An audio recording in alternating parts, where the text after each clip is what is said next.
Hey there. Hey, welcome to our channel. Welcome. So, rooting.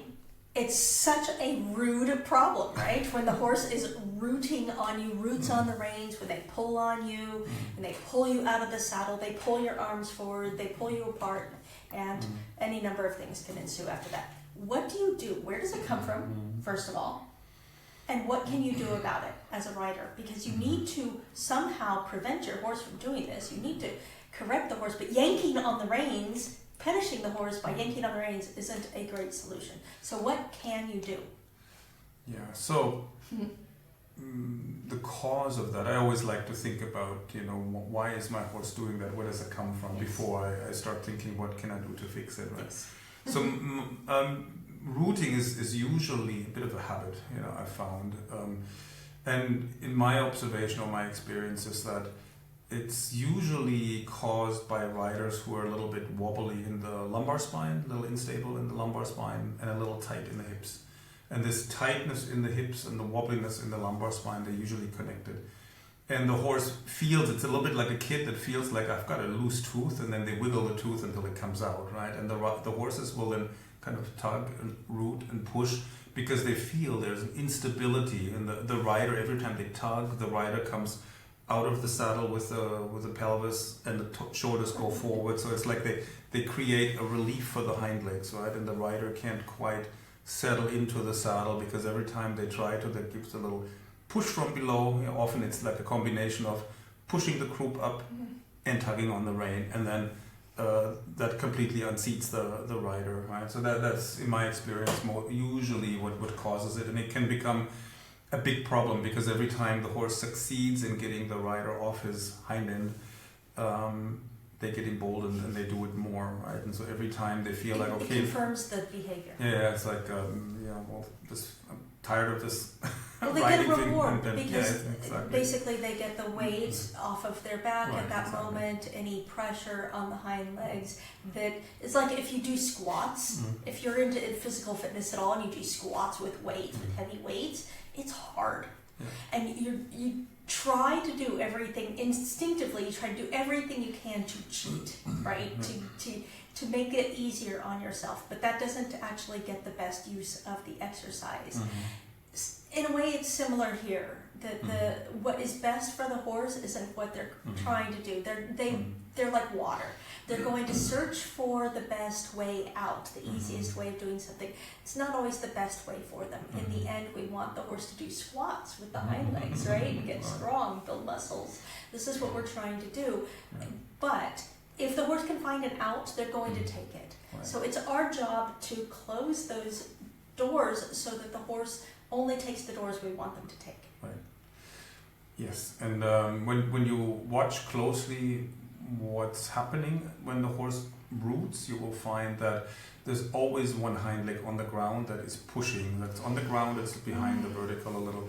And typically it's the same hind leg. If you pay attention, if the horse has this habit, you will find that it's probably always the same hind leg that's on the ground at that moment. So in order to cure the horse of that, you have to, for one thing, prevent yourself from getting pulled apart. It's a bit of a divide and conquer strategy on the horse's part, right? It separates your shoulders and arms from your pelvis and legs.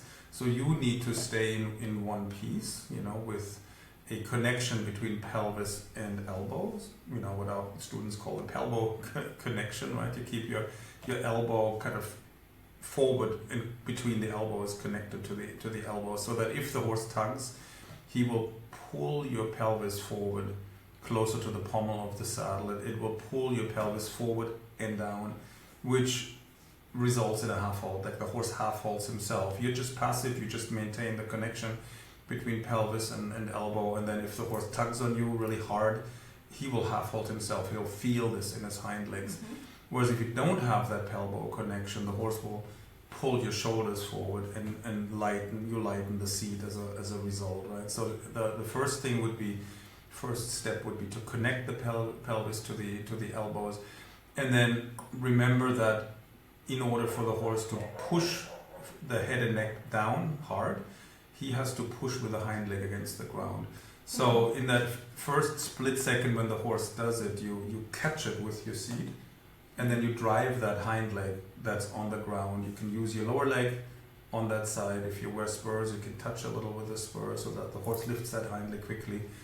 And then once the hind leg is in the air, you can send it under the body forward, a little bit forward. Sideways is often a good idea, like an engaging. Mm-hmm. And then once the hind leg touches down, you could sit into it. You could actually half hold them with your seat, with the stirrup pressure. To amplify the impact, the effect of it. You could exactly. do that. Because when the horse roots, the hind leg is probably a little behind you and the joints are extended. So by bringing the hind leg underneath you and then flexing the joints, you take away that, desire in the horse or that need to push against you and root, right? So, and then the horse will be soft afterwards. So it's like a very quick 1, 2, 3 kind of event. First you resist with the seat as he tugs, then you drive the hind leg, and as the hind leg lifts off, the horse has to carry himself a little bit, right? He cannot lean and push the head down if the hind leg is in the air. Yeah. He'll have to balance himself. Similar to, this is what I wanted to mention before, if you're pushing a shopping cart that's really kind of stuck and hard to move, or a wheelbarrow for that matter, you have to kind of get your legs kind of behind you a little bit to push a little bit. If you're really if your hind legs are really in front, you have nothing to really push with. Same thing with the horse. Exactly. So, the more you can bring the hind leg underneath, the more you can get the hind leg to flex and to carry. Then they're not going to push; they're going to carry. Right. Yeah. So they're not going to yank on the reins and pull you out of the saddle. And if you succeed with us 2 or 3 times, the horse will stop doing it. Because then he'll realize it's not really going anywhere. It can depend on how ingrained the habit is. It may be that it takes a while. And you have to be consistent. The horse is going to believe that you're not going to be consistent, so they're going to test this because they cannot believe that this wall that was always open is suddenly closed, right? And so you just have to be firm and fair and totally objective about it. Like, it's not personal. I'm just sitting here. I have nothing to do with this. You're not getting mad. You're not getting angry. You're just like, I don't know why you keep upping it to me, but okay, And so that the wall or the firm seat, the pelbo, is always there when the horse meets it. Pretty soon, they're not stupid. Horses are really smart. They're going to realize, okay, this is a firm wall, and they're going to look for other ways of doing things, not necessarily other ways of getting around the work, but other ways of working. They'll start to work around the wall. Horse will only run into a wall so many times before they learn that there's a wall there, right? It usually doesn't take that much. Same thing here. The horse will learn, but you have to stay consistent. You can't let down your guard. You can't, some days do it and some days not, because then you're going to be confirming the behavior. You have to say, okay, this is where my seat is, and you just work around me, and we can coexist. They can be good. Yeah, so you have to make sure the hind legs stay underneath you and they flex every stride, and you have to make sure you stay connected between pelvis and elbow and stable, solid around your lumbar spine. Those are the 2 factors really, and then the horse will stop doing it. If you allow him to sneak the hind legs out the back door and push and lift the croup, and if you are a little tight in your hip joints and a little weak, unstable in your lumbar spine, then the horse will start pushing on you, and testing, like the kid with a loose tooth that can't help wiggling the tooth until the tooth comes out, right? It's a little bit like that with a horse, that just push and where is it going to give? Exactly. Where can I find the give point?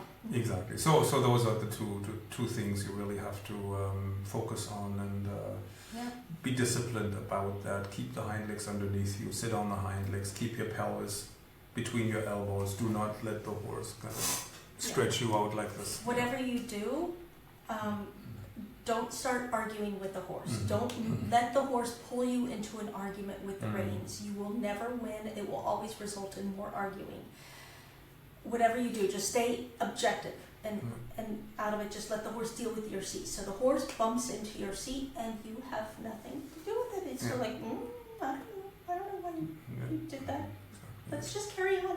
And immediately then come with something that does, as he suggested, to engage the hind leg. So the horse bumps into your seat. It doesn't give, the pelvo doesn't give, and immediately you engage a hind leg and get the horse occupied with something that brings the hind legs under, engages them, and helps the horse to be able to bend the joints of the hind legs and carry himself. Yeah, exactly. And that resistance against the push comes from your seat. It doesn't come from your hands, right? It's just your hands are part of your seat, part of the pelvis, or the core muscles take the brunt of that push of the horse, and then you can immediately release the rein and drive the hind leg. It's a very quick, brief moment of closing the fingers, and then immediately you can release the rein, but you're holding the horse with your seat. It's like Shana says, the rein then refers the horse back to the seat.